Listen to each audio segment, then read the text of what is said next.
Buenas tardes a todos. Bueno, hoy les traemos un verdadero acontecimiento para cerrar este mes de la llegada del hombre a la luna, ¿no? Esta conmemoración. Y tenemos como invitado al licenciado Diego Córdoba, que es un verdadero lujo porque creo que no me equivoco si digo que es la persona que más sabe sobre toda la carrera espacial de habla hispana, que es escritor también de un libro muy exitoso que es Huellas en la Luna, que se los recomiendo desde ya. Y queremos con Carlos Heredero, el presidente de Frontline, bueno, aprender, cuestionar, preguntar sobre tanta anécdota y tanta historia que hay sobre el comienzo, ¿no? O sea, sobre los comienzos de la carrera del hombre a la luna, que de hecho no ha sido fácil. Así que si te parece, Diego, comencemos por tantos problemas, accidentes y desastres que han Uh, ocurrido allá ¿Por por dónde los años empezar, no? 50 y tanto. Bueno, antes que nada, bueno, quería agradecerte la invitación, a vos, Ricardo, bueno, y a toda la gente de Frontline. Es mi primera vez aquí, pero bueno, vamos a tratar de desentrañar un poquito de este camino en este nuevo aniversario que se ha cumplido de la llegada del hombre a la Luna, 52 años, nada más ni nada menos. Y a pesar de que ya ha pasado mucho tiempo, más de medio siglo, todavía hay gente que se pregunta cómo fue posible semejante hazaña, cómo fue posible ir a otro mundo, nada más ni nada menos, y con la tecnología que había en aquel entonces. O sea, vamos a remontarnos un poco a fines de la década del 50, donde ya se estaba viviendo la época de la posguerra, y obviamente, bueno, se heredó de esa posguerra, del fin de la Segunda Guerra Mundial, una tecnología misilística, pero simplemente era para disparar armas, nada más, o sea, para enviar misiles intercontinentales de una punta a otra con armas, con la intención de dañar. Esa era la única tecnología que había en aquel entonces. Y la electrónica para poder controlar esos misiles estaba en pañales, o sea, ni hablar de la informática, que era una palabra que en aquel entonces ni siquiera existía. O sea que había que desarrollar todo eso, una electrónica que pudiera convertir esos misiles en otra cosa, en cohetes impulsores de naves espaciales, y bueno, y una computadora que pudiera guiar una nave de la Tierra a la Luna, nada menos. Yo quiero hacer hincapié justamente en eso, en el poco tiempo que transcurrió, ¿no? Porque lo sabemos, el motor principal de la llegada del hombre a la Luna, la conquista espacial, fue la Guerra Fría, que fue un capítulo más de la Guerra Fría, o sea, un capítulo, el capítulo siguiente a la Guerra Mundial, ¿verdad? O sea, una guerra sin disparos, sin tiros, sin agresiones directas entre las superpotencias, por eso se le llamaba Guerra Fría, pero con movimientos de piezas de ajedrez, por decirlo de alguna manera, en la cual cada uno quería imponer su supremacía por sobre el otro, ¿verdad?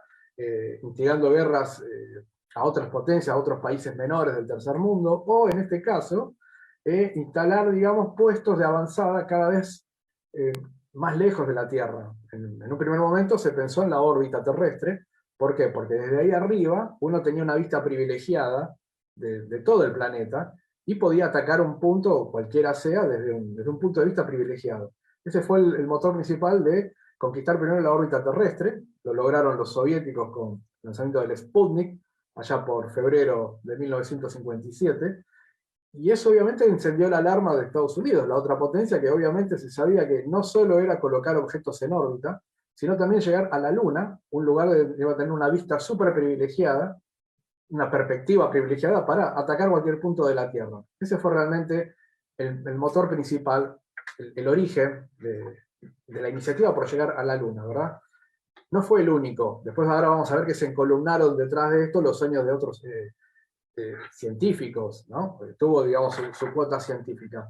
Casualmente, este mes se están cumpliendo 50 años de la misión Apolo 15. Ahora vamos a llegar a eso, que fue la misión Apolo que más, digamos, perfil científico ha tenido. Pero bueno, hagamos una breve línea de tiempo entre 1957, que fue cuando despega el Sputnik, hasta la llegada del hombre a la Luna en 1969. O sea, transcurrieron 12 años nada más. Es un tiempo más bien ínfimo. Y no solo eso, sino que obviamente la llegada del primer satélite del Sputnik motivó también a ensayos con seres vivos, Ahí nomás, al mes de haber despegado el Sputnik, lanzan el primer ser vivo, la perra Laika, el primer ser vivo en órbita. Y después, bueno, obviamente atrás de eso ya venían seres humanos. El vuelo de Yuri Gagarin, el 12 de abril de 1961. Y todavía a Estados Unidos como le costaba contrarrestar todos estos logros que eran todos soviéticos. El primer satélite, el primer ser vivo, el primer ser humano, todos logros soviéticos. La primera mujer también con Valentina Tereskova.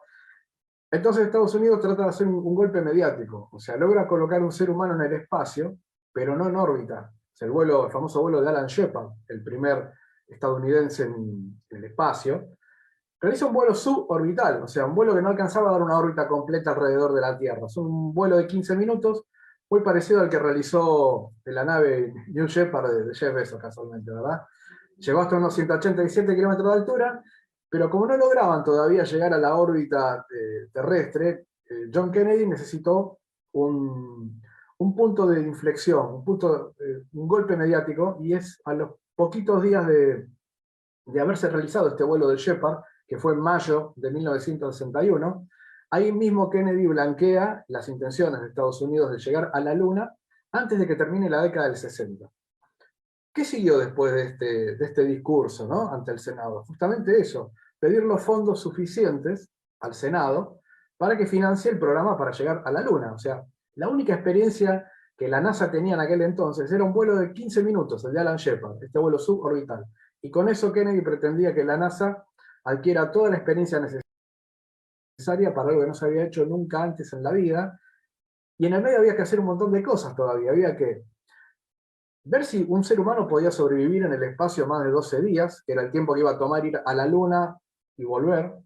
Ver si un ser humano podía sobrevivir a eso. Si había naves que pudieran tener la capacidad necesaria para resistir semejantes embates de radiación durante todo ese tiempo, ¿verdad? Y lo más importante, sobrevivir en la superficie lunar, un lugar que no se había ni siquiera investigado todavía y apenas se sabía cómo era. ¿Mm? Pero bueno, acá hay un punto de inflexión que yo siempre digo: ¿cuál fue la diferencia entre Estados Unidos y la Unión Soviética? ¿Por qué Estados Unidos llega a la Luna en esta meteórica carrera y la Unión Soviética no? Durante mucho tiempo se dijo que la Unión Soviética no tenía planes de ir a la Luna, que ni siquiera había desarrollado un programa lunar tripulado. Sin embargo, eso no es cierto. Sabemos, muy tardíamente, lo supimos ya en la década del 90, nos enteramos de que la Unión Soviética sí tuvo un programa lunar para intentar poner seres humanos en la superficie, más o menos para la misma época de Estados Unidos. El tema que detrás de la famosa cortina de hierro no se sabía absolutamente nada. Era tan poco lo que se sabía que hasta el propio presidente Kennedy se había preguntado más de una vez si no estaban compitiendo solos, si realmente la Unión Soviética quería o no llegar a la Luna. John Kennedy llegó a preguntarse si no había sumergido a Estados Unidos en una vorágine de un gasto sin igual, un gasto estatal sin igual para llegar a la Luna, para competir con nadie. Bueno, fue un temor que tuvo por la falta de información, pero realmente la Unión Soviética estaba compitiendo por eso. Desarrolló naves y un programa lunar, y ya tenía hasta cosmonautas seleccionados para bajar a la Luna. Se dice que de haber llegado el primer hombre en la Luna, soviético, hubiera sido Alexei Leonov, el cosmonauta que realizó el primer paseo espacial fuera de la cápsula, ¿no?, en la famosa misión Voshkov 2, la primera caminata espacial que se había realizado en 1965. Ahora bien, esta es una gran diferencia que a mí me interesa y me encanta marcar, porque quizás los libros de historia no están muy claro, ¿verdad? Si tanto la Unión Soviética como Estados Unidos tenían un programa desarrollado para llegar a la Luna, ¿qué fue lo que marcó la diferencia? Bueno, antes que nada, lo primero que marca la diferencia entre uno y otro es la NASA, la creación de una agencia espacial. Estados Unidos, después del lanzamiento del Sputnik, allá por octubre de 1957, antes de enloquecerse y querer lanzar un satélite de ellos, deciden crear una agencia espacial, o sea, una agencia gubernamental que pueda centralizar todos los esfuerzos de todo el país en un solo lugar. O sea, que la NASA sea una especie de director de orquesta entre todos los recursos que el propio país tenía para desarrollar distintos aspectos de un vuelo espacial. La Unión Soviética no tenía y no tuvo agencia espacial hasta finales de la década del 90. La famosa agencia Roscosmos, que hoy conocemos, no existía en aquel entonces, no existió. Entonces, cuando se decide ir a la Luna, el flujo de mando fue de arriba hacia abajo en Estados Unidos, fue desde el presidente Kennedy hacia la NASA para que desarrolle el programa lunar. En cambio, en la Unión Soviética el flujo fue totalmente contrario. Primero y principal, no había una agencia espacial. Había talleres de diseño. Estaba el taller de diseño del ingeniero Korolev, que fue el que diseñó los grandes vectores y los principales satélites que conocemos, de la serie Sputnik, por ejemplo, y los cohetes Semyorka, fueron los primeros cohetes que lanzaron los Sputnik, las misiones Vostok y las misiones Voskov también, ¿no? Pero el taller de diseño de Korolev no era el único. Había otros talleres de diseño que era de Chelomey, de Valentín Grushko, que dicho sea de paso era el enemigo de Korolev.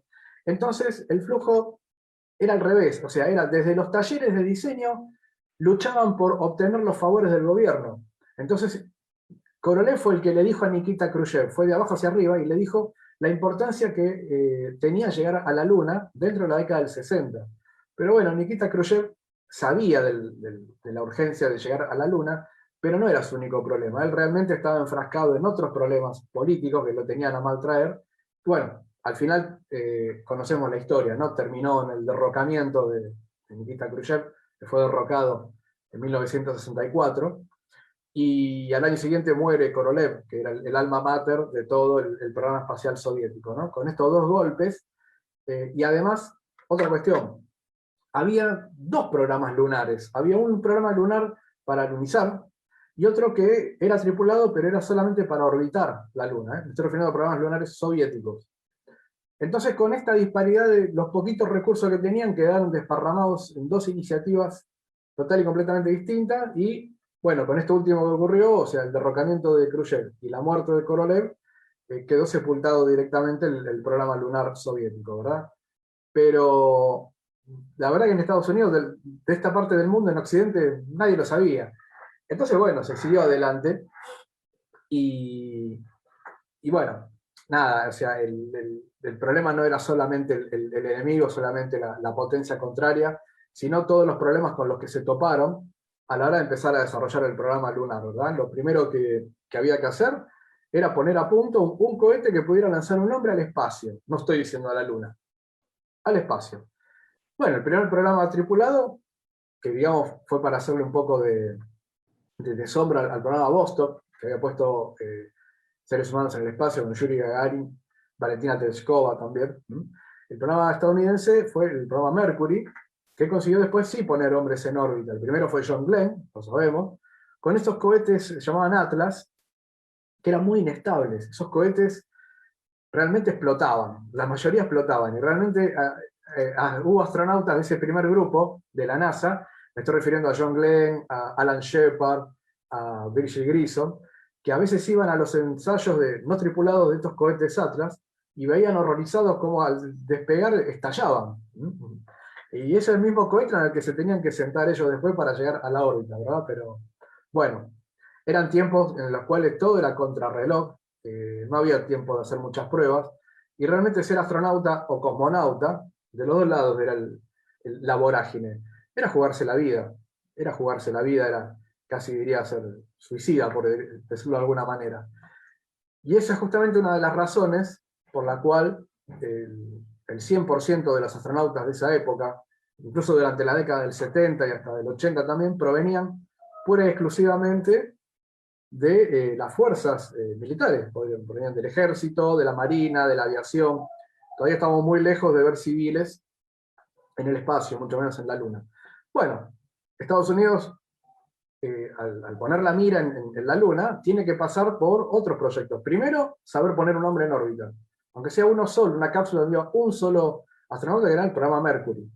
Después vino el programa Gemini, que fue un programa con una cápsula con 2 tripulantes. Y este fue un programa quizá el que no tuvo tanta difusión a nivel mediático, a nivel mundial, ¿no? Quizá en los libros de historia a veces lo olvidan un poco el programa Gemini. Fue una cápsula con 2 astronautas que orbitaban y realizaban ensayos en la órbita terrestre, y ensayaban incluso cambios de órbita, incluso acercamiento y acople con un vehículo pasivo. Todas estas maniobras fueron fundamentales para justamente poner a punto el programa Apolo, que era el programa que se estaba desarrollando en paralelo. Y acá se toparon con otra dificultad. O sea, un programa Apolo era un programa que tenía que llevar hombres a la Luna, nada menos, y traerlos de regreso a salvo, con vida, nada menos. Esto requirió una complejidad muy grande. Un programa que tenía que, obviamente, tener una nave que pudiera llevarlos y traerlos de regreso. Pero, ¿de qué manera? Bueno, la primera y principal era la que todo el mundo pensaba era la más sencilla, que era el disparo directo. El disparo directo era más o menos como lo está planteando Elon Musk ahora, de lanzar un cohete de gran porte y que aterrice prácticamente de una sola pieza en la Luna, ¿no?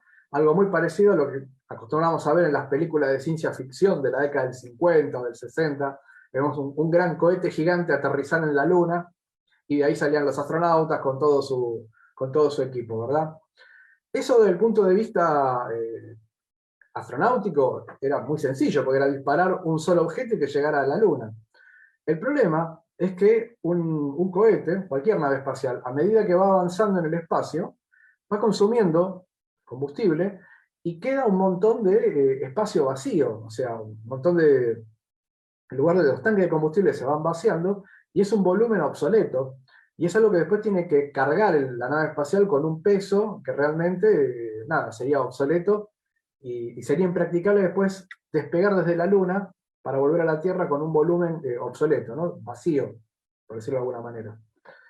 Entonces, bueno, acá es donde aparece von Braun, el gran sabio alemán, que puso digamos, su experiencia al servicio de, bueno, de la cohetería norteamericana, ¿verdad? Sabemos, ya por los libros de historia, que estuvo a punto de caer con los rusos en medio de la Segunda Guerra Mundial, ¿no? Y que si su cerebro hubiera ido a parar a la Unión Soviética, quizá hoy estábamos hablando de otra cosa, ¿verdad?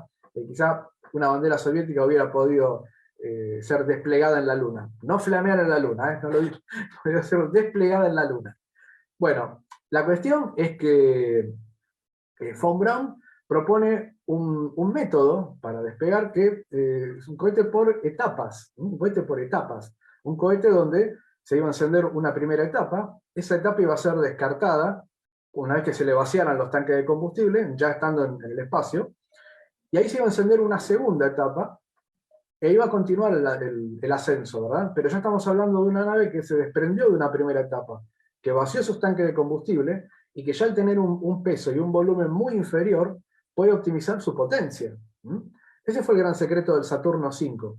Ese gran cohete que medía 111 metros de alto, o sea, ya en su configuración lunar, y bueno, dentro de poco quizás sea desbancado, ¿no? Pero hasta el día de hoy sigue siendo la nave, el cohete tripulado más grande que el hombre pudo haber creado, ¿verdad? Y esto también es un dato que quería comentarles, porque hubo astronautas que participaron en el programa Mercury, que luego participaron en el programa Gemini, y después participaron en el Apolo. ¿Mm? Y se sentaron primero en un cohete Atlas, ese cohete que era realmente tenebroso porque podía explotar en cualquier momento. Después para el programa Gemini se sentaron, la cápsula iba montada sobre un cohete que se llamaba Titán Centauro, y después bueno, el programa Apolo y bueno, el Saturno V ideado por von Braun, ¿verdad? El hecho de que muchos astronautas dijeron que cuando despegaron en la nave Apolo, dijeron que la sacudida había sido realmente muy leve, que realmente había sido dentro de la aceleración que sufrían los astronautas en el lanzamiento, que había sido bastante confortable comparado con los cohetes Atlas y con los cohetes Titán Centauro, que eran 10 veces más chicos en tamaño y en poder. ¿Cómo era posible que tenían unas sacudidas tan terribles en esos cohetes más pequeños? Bueno, recordemos que esos cohetes, tanto el Atlas como el Redstone como el Titán, no eran cohetes para seres humanos, eran originalmente misiles que llevaban en su cima cabezas nucleares, armas, eran armas. Entonces no estaban diseñados para que un ser humano realmente la pase muy bien, realmente la pasaban muy mal. Hay un detalle que me encanta resaltar en la famosa película First Man, de la que, digamos, relata la vida de Neil Armstrong, que fue estrenada hace un par de años, muy nueva, interpretada por Ryan Gosling. En la película se ve justamente la misión anterior que había tenido Neil Armstrong antes de Apolo 11, que era Gemini 8. Me encanta el detalle que se ve en esa película porque quizá pasó desapercibido para muchos. Lo que se ve en esa película justamente es dos detalles que a veces no, no son muy difundidos. La nave Gemini 8, el primer vuelo de Neil Armstrong, despegaba, 3 horas antes despegaba un misil que se llamaba Atlas Agena. El misil se ponía en órbita y después, bueno, 3 horas después despegaba la nave Gemini para intentar acoplarse a este misil, ¿verdad? Era un ensayo de acople previo a las misiones Apolo. En la película se ve cuando 3 horas antes está despegando este misil, me encanta ese detalle, y lo que más resalto es que muestran la terrible sacudida que es el lanzamiento a bordo de una nave Gemini. Realmente parecía que la nave se iba a despedazar de tanto que vibraba, ¿no? Neil Armstrong fue acompañado del astronauta David Scott, que luego fue comandante de Apolo 15, ¿verdad? Y es terrible la sacudida, parece que la nave se va a desarmar, parece que se va a romper todo. Y uno, bueno, después fui con mi familia a ver la película y me dijeron, ¿realmente era así el lanzamiento? Sí. Realmente el lanzamiento de una nave Gemini era así. Por lo tanto, hubo astronautas como Neil Armstrong, como Frank Borman, que volaron en Gemini y después volaron en Apolo y dijeron, esto del Apolo es bárbaro, a pesar de que era un cohete 10 veces más grande y 10 veces más poderoso, fue el primer cohete creado para seres humanos. O sea, Von Braun tuvo Von Braun y todas las empresas que intervinieron. Ahora quiero llegar a esto también, ¿no? El cohete no lo creó una persona, no lo ideó una persona y lo hizo una fábrica. Lo hicieron varios contratistas que obedecieron las indicaciones del centro Marshall de Von Braun, las especificaciones de ellos, pero cada etapa la construyó una empresa distinta. Por ejemplo, la primera etapa, la que se enciende primero cuando despega, la más poderosa, fue creada por la Boeing Company, y después, bueno, vinieron otras empresas, como por ejemplo la North American, que construyó la segunda etapa, y así. Cada etapa fue contratada por una empresa distinta. El módulo de mando, que es la nave donde iban sentados propiamente los astronautas, fue creado también por la North American, y el módulo lunar, es otra historia, el módulo lunar fue creado por otra empresa, que es la Grumman, que es una empresa de aviones, ¿verdad? Y sigamos incorporando elementos a esta gran orquesta. Después estaba, bueno, la creación de un traje espacial, un traje que realmente necesitaban no solo para sobrevivir en un medio como la Luna, que es un medio vacío, un medio donde la radiación puede matar a cualquier ser vivo en cuestión de segundos, la falta de oxígeno, la falta de aire, de presión, o sea, un traje que lo mantenga a salvo de todo eso, pero que además sea flexible para poder trabajar. Recordemos que un astronauta tenía que manipular herramientas como palas y otras herramientas que le permitan sacar muestras, manipular muestras y traerlas de regreso a la Tierra. No fue nada fácil crear un traje que sea hermético, pero no tenía que ser rígido, a la vez tenía que ser flexible. Bueno, y acá esta es una de las historias más interesantes, ¿verdad? El traje espacial.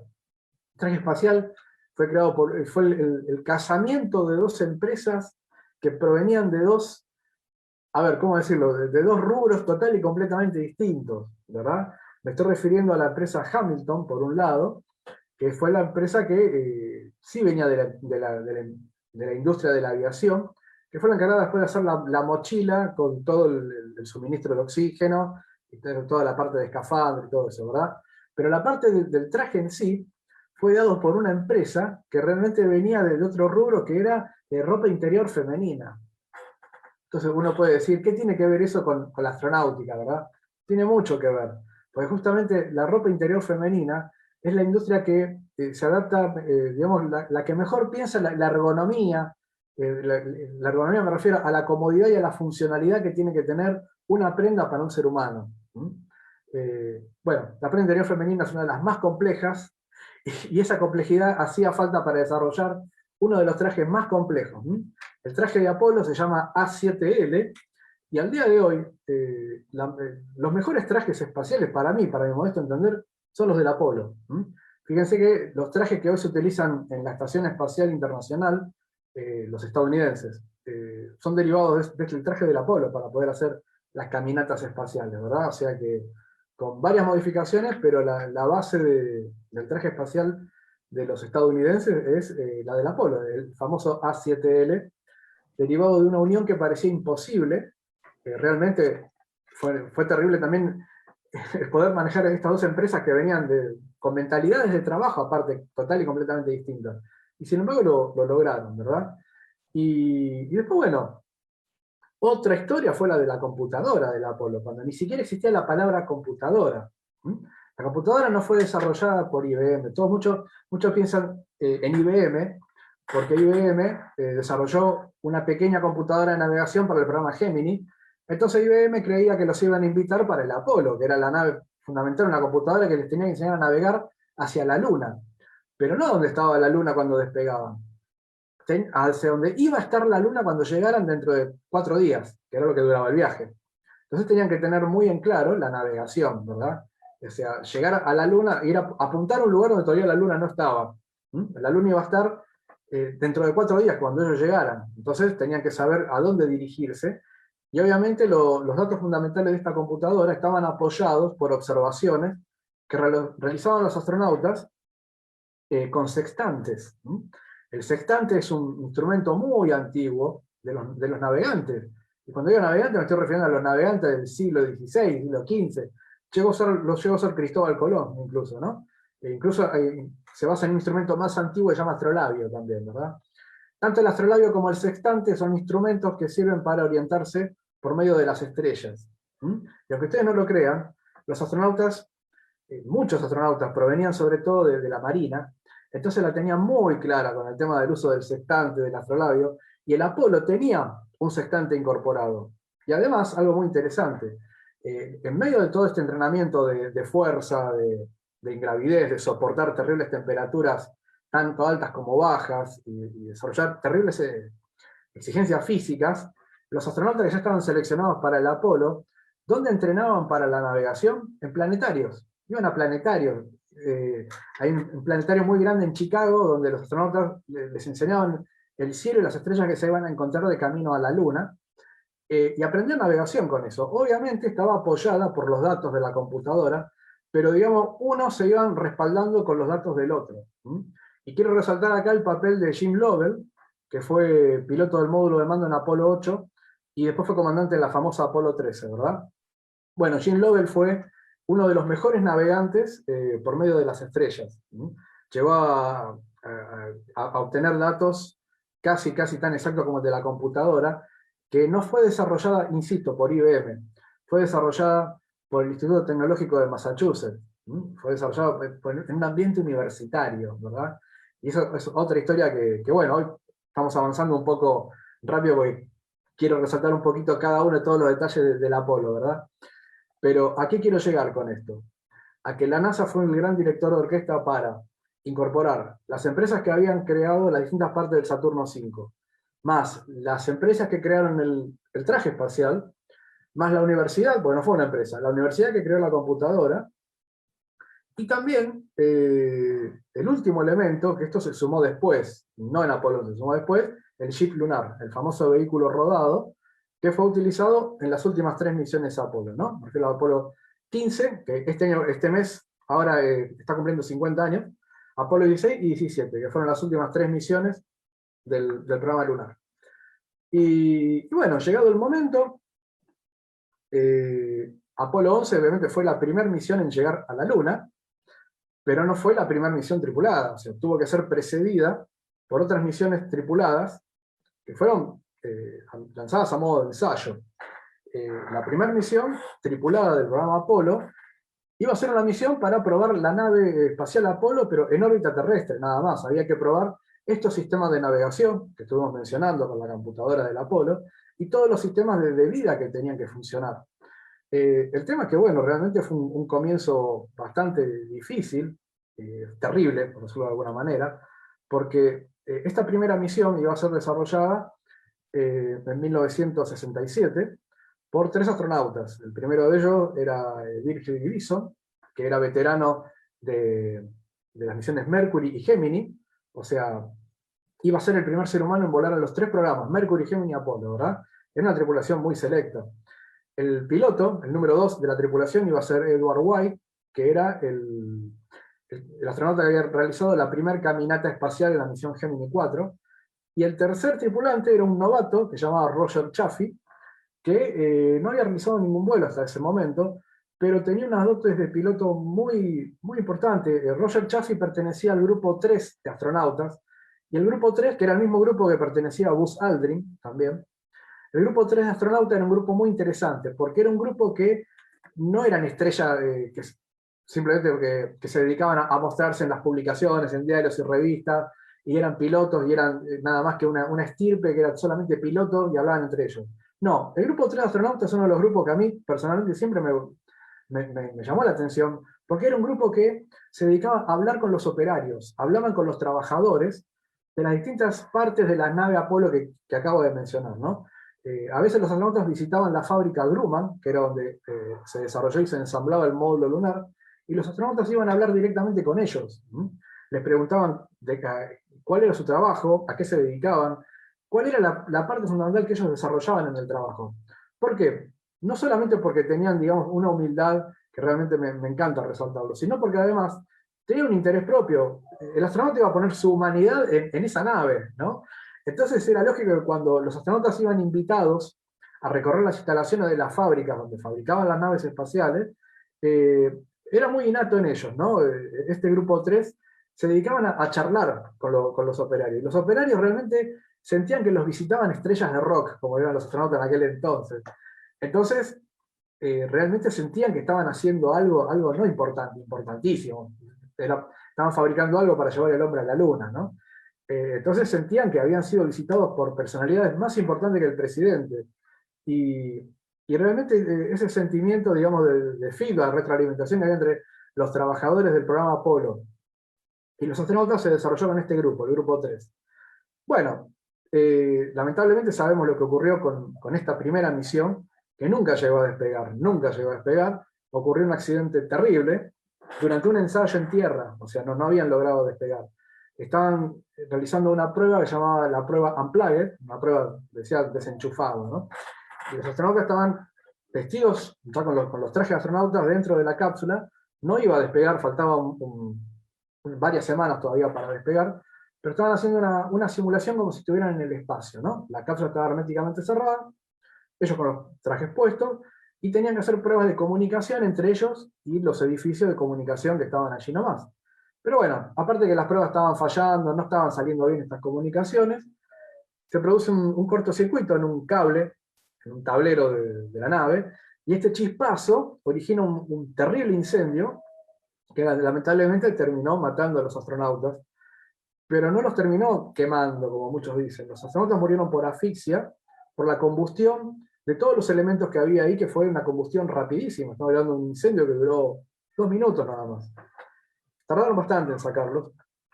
Y acá se descubrieron un montón de terribles fallas que habían pasado por alto, producto de esta carrera alocada, ¿no? que se había iniciado con el discurso de Kennedy en el 61, y había que llegar a la Luna antes de que terminara la década. Entonces, bueno, había muchas cosas que realmente las habían pasado por alto por haber trabajado tan rápido. La primera y principal es que nadie se había dado cuenta del terrible error que significó realizar esa prueba. ¿Por qué?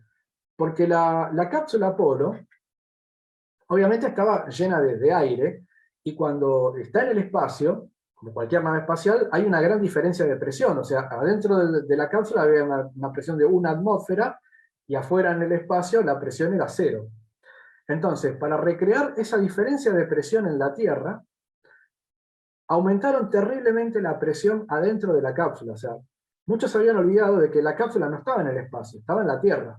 Entonces, había afuera de la cápsula la presión de 1 atmósfera, y para igualar la diferencia entre la presión externa de la Tierra, que estaba a 1 atmósfera, y la presión interna de la cápsula, subieron la presión del interior de la cápsula al doble, al doble.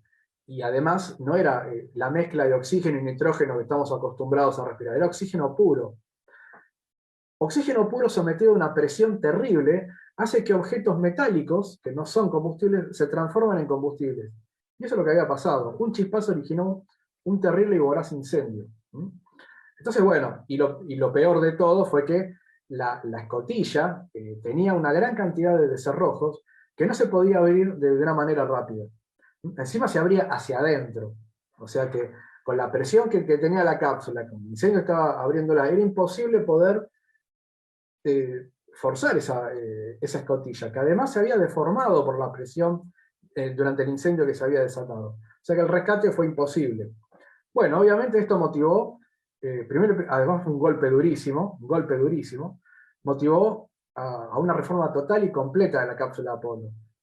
Lo que vimos, solamente el exterior sobrevivió, el interior fue reformado total y completamente. Y una de las cosas que se hizo como seguridad es que la cápsula Apolo, al momento de despegar, despegaba con la mezcla de oxígeno y nitrógeno a la presión nuestra normal. Y durante el lanzamiento, durante el ascenso, ese oxígeno y nitrógeno se va vaciando y se va llenando con oxígeno puro, pero ya a una presión más leve. Y eso ya ocurre en el espacio. Esa es la razón por la cual los astronautas, cuando salen para abordar la nave, ya salen con los cascos puestos, porque los astronautas están respirando dentro de su traje oxígeno puro, que es el mismo que van a respirar en la cápsula. Pero una vez lanzado, ellos siguen con los cascos puestos, y una vez lanzado, mientras va, digamos, purgando y se va deshaciendo de esa mezcla de oxígeno y nitrógeno, y se va llenando de oxígeno puro, la cápsula Apolo durante el lanzamiento, una vez que ya se equiparó el oxígeno puro de la cápsula con el que ellos tienen los trajes, recién ahí los astronautas se quitaban los cascos, ¿no? Ya estando en el espacio. Y con eso ya no estaban en una presión tan fuerte, al contrario, en una presión de un 20% de la de la Tierra. Entonces, oxígeno puro a una presión mucho más leve prácticamente eliminó la posibilidad de accidentes como el que había ocurrido, ¿verdad? Ese fue el gran cambio que tuvo la nave Apolo a raíz de este terrible accidente. Y después, bueno, había que ensayar si realmente se podía maniobrar. Bueno, finalmente la misión Apolo 7 es la primera misión tripulada que despega y orbita la Tierra. Y después la emblemática misión Apolo 8, que despega también, y en lugar de orbitar la Tierra, orbita la Luna. Y este fue un gran golpe mediático, porque ¿qué pasa acá? Esto fue en diciembre de 1968, la misión Apolo 8, y fue la primera vez que 3 seres humanos pudieron ver la Tierra desde la órbita de la Luna, o sea, desde casi 400.000 kilómetros de distancia. Fue una distancia que ningún ser humano había visto su propio planeta, ¿verdad? Y si bien no estaba listo el módulo lunar, por eso esa misión no pudo descender en la Luna, sí fue un golpe mediático. De los soviéticos nada se sabía, pero no habían logrado siquiera poner a punto ni la nave, ni siquiera el cohete que tenían que utilizar para despegar. Después se supo, años más tarde se supo, que los soviéticos tenían un cohete muy similar al Saturno V, que se llamaba N1, que era terriblemente poderoso, y era más o menos, tenía una altitud muy similar, de más de 100, 110 metros de alto. Pero ¿cuál fue el punto flaco de este cohete? Tenía 32 motores más o menos, ¿no? Contra el Saturno V, que tenía 5 grandes motores, esa primera etapa, que quemaba 15 toneladas de combustible por segundo durante el lanzamiento, ¿verdad? El cohete N1 soviético tenía 32 motores pequeños. ¿Y por qué tenía 32 motores pequeños en lugar de tener 5 grandes, como tenía el Saturno V? Porque, recordemos que Korolev ya había fallecido, y el que desarrolló estos cohetes era una fábrica que no podía desarrollar cohetes muy grandes, motores muy grandes. Entonces, en lugar de hacer 5 grandes, hizo 32 pequeños. Pero la verdad que poder dominar 32 motores fue terrible, fue imposible, porque son 32 motores, son 32 tuberías por donde tiene que recorrer el combustible y donde tiene que producirse esa combustión, y la mayoría de las veces el cohete explotaba apenas había despegado, sin tripulantes. Los cohetes N1 que estallaban durante el lanzamiento nunca llevaron tripulantes, y por ende nunca pudieron poner a punto su programa lunar, ¿verdad? Y después, bueno, ahí sí aparece el módulo lunar, se hace un primer ensayo en órbita terrestre, con la misión Apolo 9, y después ya la previa, a la famosa misión Apolo 11, Apolo 10, lleva el módulo lunar a la órbita de la Luna, otra vez, como el Apolo 8, pero esta vez van con módulo lunar, y la fase más delicada. De los 3 astronautas, 2 se tienen que trasladar al interior del módulo lunar. El módulo lunar se desprende de la nave principal, el módulo de mando, y hace un descenso, un casi descenso lunar, hasta unos 10 kilómetros de altura. O sea, sobrevuelan la Luna con el módulo lunar a 10 kilómetros de altura. Después regresan. Muchos dicen, ¿por qué no completaron la maniobra, no? Se lo deben estar preguntando ustedes también.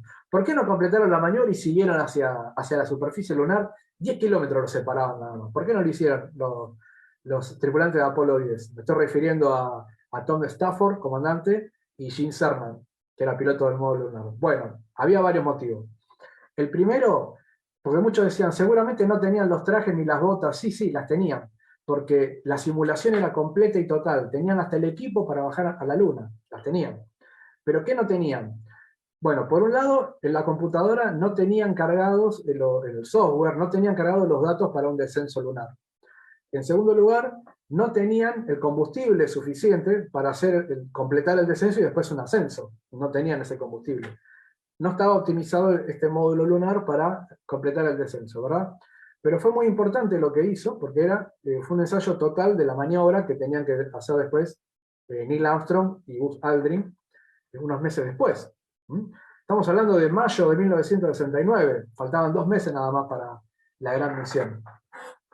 Y cuando vuelven, Apolo 10, cuando vuelven, obviamente charlan con los astronautas de Apolo 11, con Neil Armstrong, con Buzz Aldrin, sobre todo que eran los que tenían que efectuar el descenso, y les dijeron algo que realmente fue un poco inquietante. Les dijeron que durante el sobrevuelo del Mar de la Tranquilidad habían visto rocas mucho más grandes de las que se habían logrado fotografiar por las sondas Ranger o las sondas Surveyor, que habían hecho descensos automáticos no tripulados, ¿verdad? O sea, que habían visto rocas mucho más grandes y que si la computadora les estaba guiando hacia uno de esos lugares rocosos, con esas rocas del tamaño de casas, le dijeron que no duden en abortar, porque era terriblemente peligroso, no era tan llano el lugar. Y esto es una de las cosas que a mí siempre me interesa resaltar, ¿no? El ojo del ser humano vio mucho más que lo que pudo haber visto cualquier sonda, cualquier fotografía, que también no eran muy nítidas, no eran nítidas en aquel entonces, eran más bien borrosas algunas. Pero por más nítidas que sean, por más que hoy vaya una sonda y nos muestre la luna como es, no hay nada como el ojo del ser humano. Realmente el ojo del ser humano en el momento preciso puede decidir si efectuar o no una maniobra en menos de un segundo. O sea, el ojo del ser humano, el criterio humano, nunca va a igualar a ninguna inteligencia artificial, ni siquiera en sondas interplanetarias de hoy. Por eso siempre yo resalto la exploración humana por sobre la exploración automática de sondas interplanetarias, ¿verdad? Y este dato que le traía Tom Stafford a Neil Armstrong, realmente lo preocupó, lo inquietó, pero lo puso en alerta, porque de hecho, cuando le toca el turno a Apolo 11, se encuentran sobrevolando la zona del Mar de la Tranquilidad, y se encuentran con rocas bastante importantes, ¿verdad? Y a todo esto, encima de todo esto, de lo más inoportuno, suena una alarma dentro del módulo lunar. Empezó a tronar una alarma, y era la computadora de a bordo, que estaba tronando con un código que no se sabía ni lo que era, ¿no? Entonces Neil Armstrong dijo, ¿qué es esto? Y dijo, no, después le dijeron, es una sobrecarga de datos, pueden proseguir al descenso. El tema es que la alarma los distrajo tanto a Neil Armstrong y a Buzz Aldrin, durante todo el descenso que estaban efectuando, que se pasaron de largo por todos los lugares que ya habían mapeado y cartografiado, eran lugares seguros para alunizar. Entonces al pasarse todos esos lugares de largo, no le quedó otra a Neil Armstrong que tomar el mando él y elegir un lugar él, a ojo, o ajímetro, como decimos nosotros, ¿no? Vio el mejor lugar que pudo y guió la nave, el módulo lunar, cuando ya faltaban muy poquitos segundos, le quedaban pocos segundos de combustible, ¿verdad? Y bueno, finalmente lo lograron, el Águila ha alunizado, todos que, digamos, respiraron tranquilos, y quizá lo que muchos ignoran o se olvidan es que esa caminata que efectuaron después de varias horas de realizar las comprobaciones, colocarse los trajes, tuvieron varias horas para después bajar del módulo lunar, ¿no? Realizaron una única caminata que duró 2 horas y media nada más. Y recolectaron 21 kilos de rocas en una región que geológicamente hablando era poco interesante, pero obviamente era segura para los astronautas. Pero bueno, evidentemente no era simplemente ir a la Luna y traer esas rocas y nada más. Fue tan grande el gasto y la logística del programa Apolo, que obviamente esto ameritó que existieran otras misiones, ¿no? Luego vino Apolo 12, y bueno, Apolo 13, lo sabemos, fue la misión que no pudo llegar, con el famoso Houston tenemos un problema. Había explotado un tanque de combustible durante el viaje de ida, y tuvieron que improvisar una misión de rescate cuando parecía un rescate imposible, ¿verdad? Pero sabemos que llegaron a término. Y después vinieron las misiones Apolo 14, 15, 16 y 17, que fueron misiones más que importantes, porque, primero y principal, cualquier misión Apolo que iba a la Luna solamente podía explorar regiones de la zona ecuatorial lunar, ¿no? ¿Por qué? Porque solamente sobrevolaban la zona ecuatorial lunar, porque al sobrevolar esa zona, si el motor se les rompía, vamos a suponer, o se rompía algo de la nave, la gravedad lunar se iba a encargar de traerlos de regreso a la Tierra, pero siempre y cuando navegaran la Luna sobre el ecuador lunar. Eso se llamaba trayectoria de regreso seguro. Para explorar otras regiones, más al norte, más al sur de la línea del Ecuador, había que abandonar esa trayectoria de regreso seguro, por decirlo de alguna manera. Y las misiones Apolo 14 en adelante se animaron a abandonar esa zona segura. ¿Por qué? Porque ya estamos hablando de la madurez del programa Apolo, habían incorporado más tanques de combustibles, más cantidad de combustible, más propelente y más especificaciones para navegar mejor, más libremente. Entonces, al abandonar esa trayectoria de regreso libre, las misiones Apolo 15 y 16 fueron mucho más al norte o mucho más al sur de la línea del Ecuador. Y fueron a zonas geológicas muy interesantes. Estamos hablando de grandes cráteres, grandes montañas, donde también había que afinar mucho las maniobras para poder descender en esos lugares. Felizmente lo hicieron, lo sabemos. Y a partir del Apolo 15, que vuelvo a repetir este mes y este año se cumplen 50 años del primer vehículo rodado tripulado en la Luna, a partir de Apolo 15 en adelante se incorpora el chip lunar, la última herramienta de todas, ¿no? Hablamos del cohete, del traje, la computadora, módulo lunar, y la última en incorporarse fue el chip lunar, que se desarrolló después de Apolo 11. O sea, Neil Armstrong y Buzz Aldrin tuvieron que traer información de primera mano de cómo era la superficie para terminar de afinar las especificaciones del chip lunar, que fue desarrollado por General Motors y la Boeing también.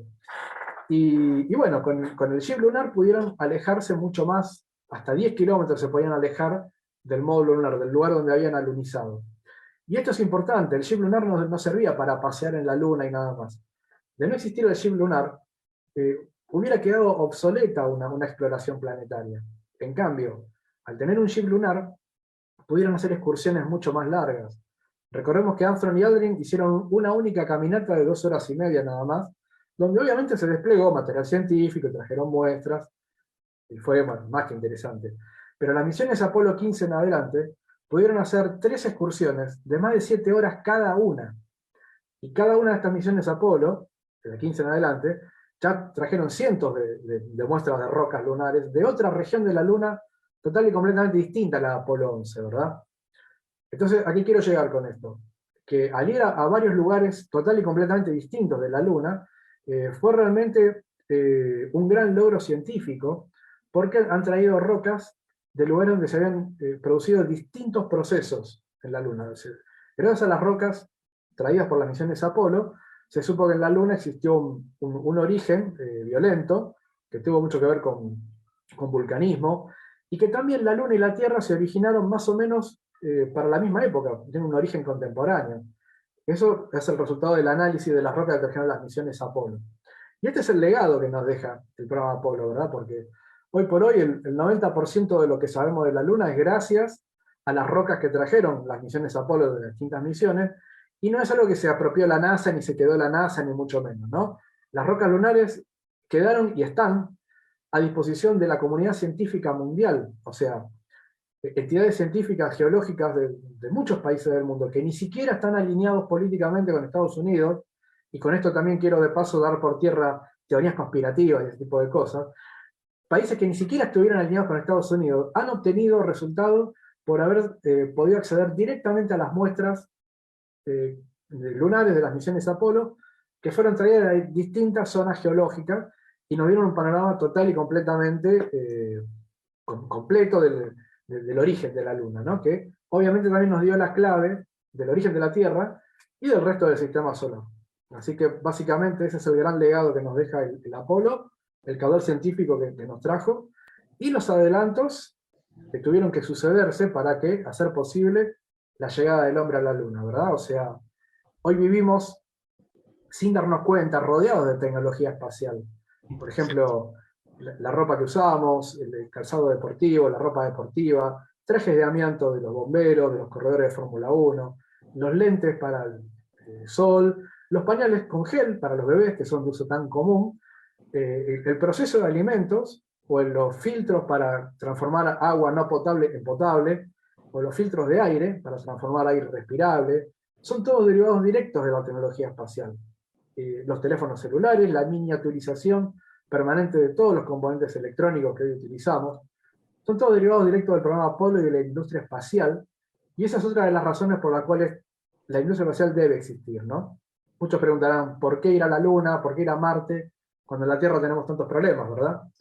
Pero bueno, todos estos adelantos que motivan la exploración espacial, que invitan a pisar el acelerador y crear estas cosas de la nada, porque el programa Apolo se desarrolló cuando no existía nada de todo esto, son cosas que después nos quedan y vuelven para nosotros. Decía un amigo mío, ya para ir cerrando, que un amigo mío astronauta, que tuve el privilegio de conocer, que por cada dólar invertido en la tecnología espacial, 8 dólares vuelven a la humanidad en manera de adelanto y que nos facilitan la vida día a día, cada día más. Así que bueno, yo celebro que exista la tecnología espacial, celebro haber nacido, a pesar de no haber visto directamente la llegada del hombre a la Luna, pero celebro haber nacido en esta época y ver lo que se viene, que no es poco, que es el regreso a la Luna del programa, de la mano del programa Artemisa, que es una realidad, falta muy poquito para eso, y ojalá dentro de poco podamos ver seres humanos en Marte, ¿por qué no? ¿Mm? Así que bueno, creo que hemos dado un panorama completo, ¿no? A este nuevo aniversario.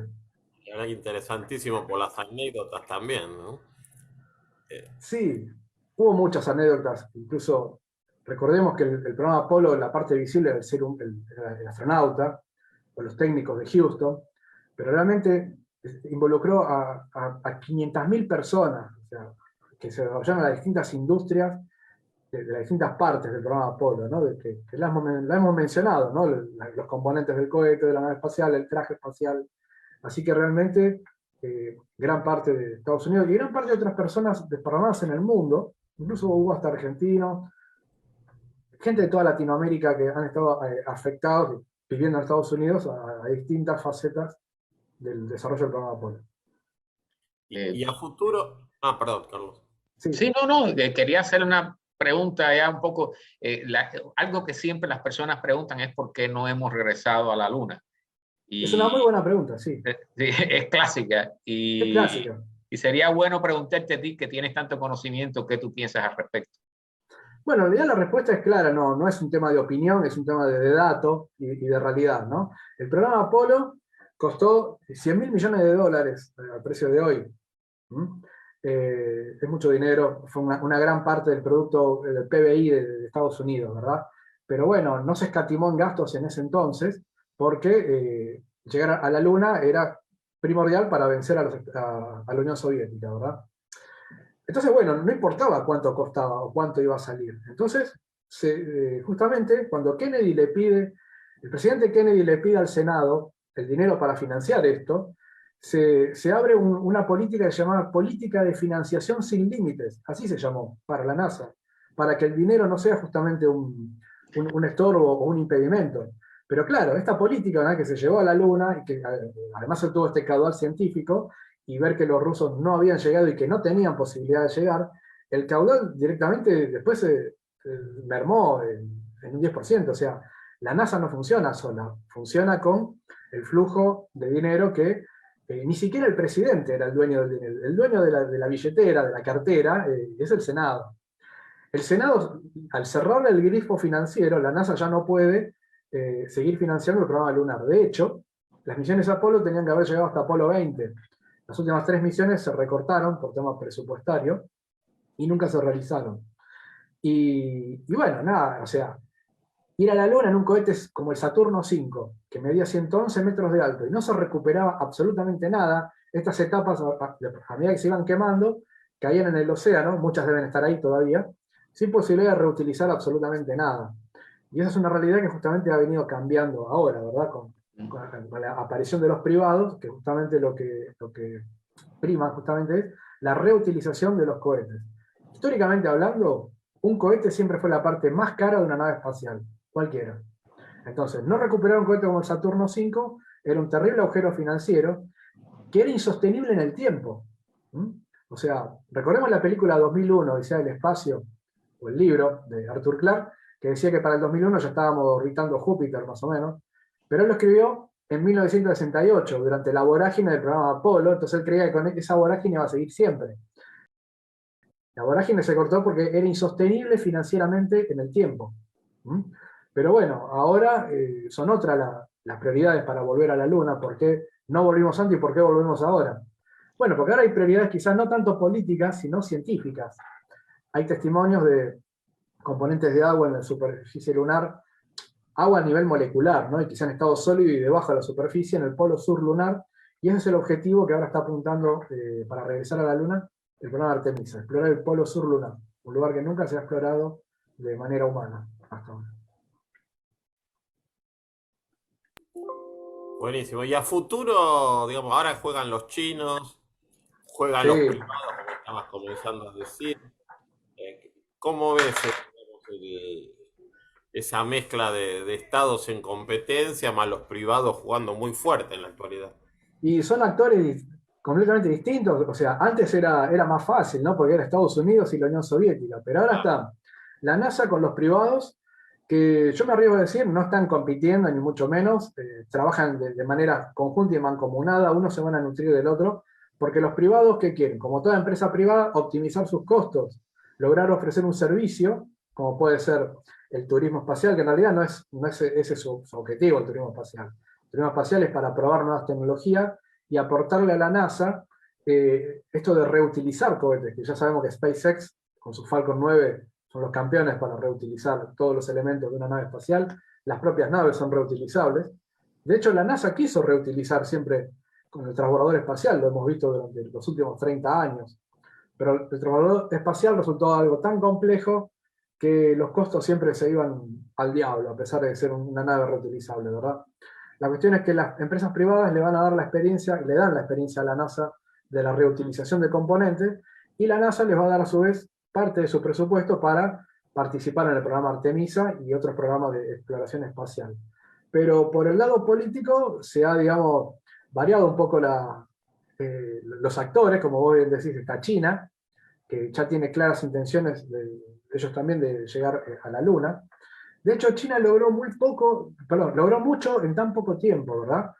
En este mismo momento tiene una estación espacial, que es mucho más pequeña que la Estación Espacial Internacional, pero plenamente habitable y funcional, y ha logrado algo que quizá a muchos se les pasó por alto, que lograron poner un pequeño vehículo rodado, muy pequeñito, en la cara oculta de la Luna. Nosotros, para poder seguir cualquier elemento que esté en la cara oculta de la Luna, tenemos que tener una suerte de satélite retransmisor, porque cualquier cosa que esté en la cara oculta de la Luna, se interrumpen las comunicaciones con la Tierra por la propia Luna. Pero China ha logrado poner un vehículo rodado en la cara oculta de la Luna y seguir su telemetría gracias a un subsatélite que orbita la Luna.